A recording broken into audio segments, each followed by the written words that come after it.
What happens when the Silver Arrow's dominance escapes the track and hits the open road? Look at this, right here. This is the 2026 Mercedes-AMG SL 63 Motorsport Edition, and I need you to really see it before I say another word, because photos genuinely don't do this thing justice. That Petronas-inspired livery isn't a sticker pack somebody slapped on for a car show. Those star pattern graphics mirror the actual W17 race car, and once you notice that connection, you can't unsee it. This is a street-legal F1 chassis wrapped in racing colors, and it trades the pit lane for the Pacific Coast Highway without apologizing for either one. Now here's where it gets interesting, and I mean genuinely interesting, not marketing brochure interesting. That Motorsport Edition badge on the fender isn't decoration. It represents something real, a direct line between the engineering lab in Brackley and the production floor in Falterbach. Two teams, two disciplines, one obsession with speed, finally talking to each other in a way that actually shows up in a customer car. And once you understand that bridge exists, the hardware underneath starts to make a lot more sense. Because here's the thing nobody expects. Underneath that aero-optimized bodywork sits a kinetic energy recovery system pulled straight from the paddock, not inspired by, not F1 style, pulled from it. That energy gets harvested under braking and fired right back into a hybrid system that powers all four wheels, and it changes the entire character of how this car accelerates. Forget what you think you know about grand touring convertibles being soft, comfortable, a little lazy off the line. This one isn't lazy about anything. Let's talk about what's actually happening under that long hood, because this is where the engineering gets seriously cool. You've got a handcrafted V8 biturbo, still hand-built the old-school AMG way, one engineer, one signature, one engine. But now it's paired with a rear-axle electric drive unit that delivers instant torque the second you think about the throttle. No lag, no hesitation, just immediate shove. That combination alone would be impressive. But the real trick is what's keeping it alive under pressure. High-performance batteries hate heat.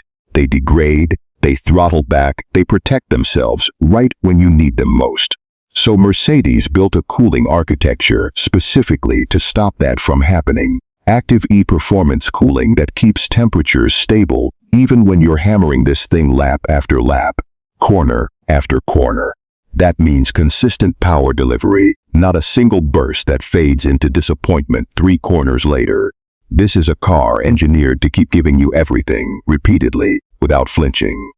But here's the problem with that much power. You can't just bolt a race-derived hybrid system into a convertible and call it done, because horsepower without stability is just a fast way to lose control. So look at the front end again. Those enlarged front flicks aren't styling flourishes. They're functional aero pieces managing airflow before it even reaches the wheels. And that rear spoiler back there, it's active. It's reading the car's speed and load in real time, adjusting itself to balance downforce against drag exactly when you need one or the other. Flip your attention underneath the car, because that's honestly where the real magic lives. Ground effect research, the same philosophy shaping modern F1 cars, has been translated into the underbody aero here, essentially sucking the SL63 down onto the asphalt the faster you go. At triple-digit speeds, that's the difference between white-knuckle anxiety and total, planted confidence. And all of that high-speed stability eventually has to funnel into one place. The driver's hands, the driver's seat, the driver's senses. Which brings us inside, because Mercedes didn't stop engineering once they got past the firewall. Slide into this cockpit and the bespoke MBUX interface throws exclusive AMG performance displays right at you. Real-time telemetry that used to live exclusively on pit walls, now sitting inches from your fingertips. Tire temps, energy recovery levels, brake bias, information race engineers used to whisper into a headset, now just glowing on your dash. And then there are the drive modes, because this is where the personality really splits wide open. Flip into race mode, and the suspension tightens. The hybrid mapping sharpens. Everything recalibrates to mimic a qualifying lap setup. Switch to drift mode and the whole car shifts its intentions entirely. Rear biased, playful, almost daring you to break traction on purpose. These aren't marketing gimmicks with cute names.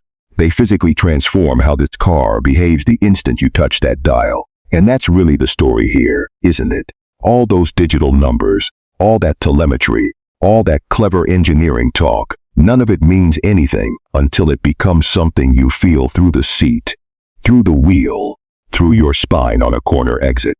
This is where the SL63 Motorsport Edition earns its name. It takes everything from that Brackley lab and turns it into pavement dominance you can actually feel. So where does that leave Grand Touring as a category? Because this car doesn't behave like a traditional cruiser anymore.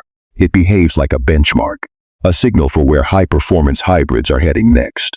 The real question is whether this Motorsport Edition justifies its premium, whether that badge is worth the extra cost over a standard performance convertible. And honestly, once you feel that instant torque and that F1 grade stability working together, the standard car starts to feel like it's missing something. So, here's what I want to know from you. Is F1-derived technology genuinely the future of the AMG badge, the direction every high-performance Mercedes eventually takes? Or is this Motorsport Edition a spectacular, once-in-a-generation peak that engineering simply can't sustain long-term? Drop your take in the comments, because I guarantee this debate is going to get loud, and I want to see exactly where you land on it.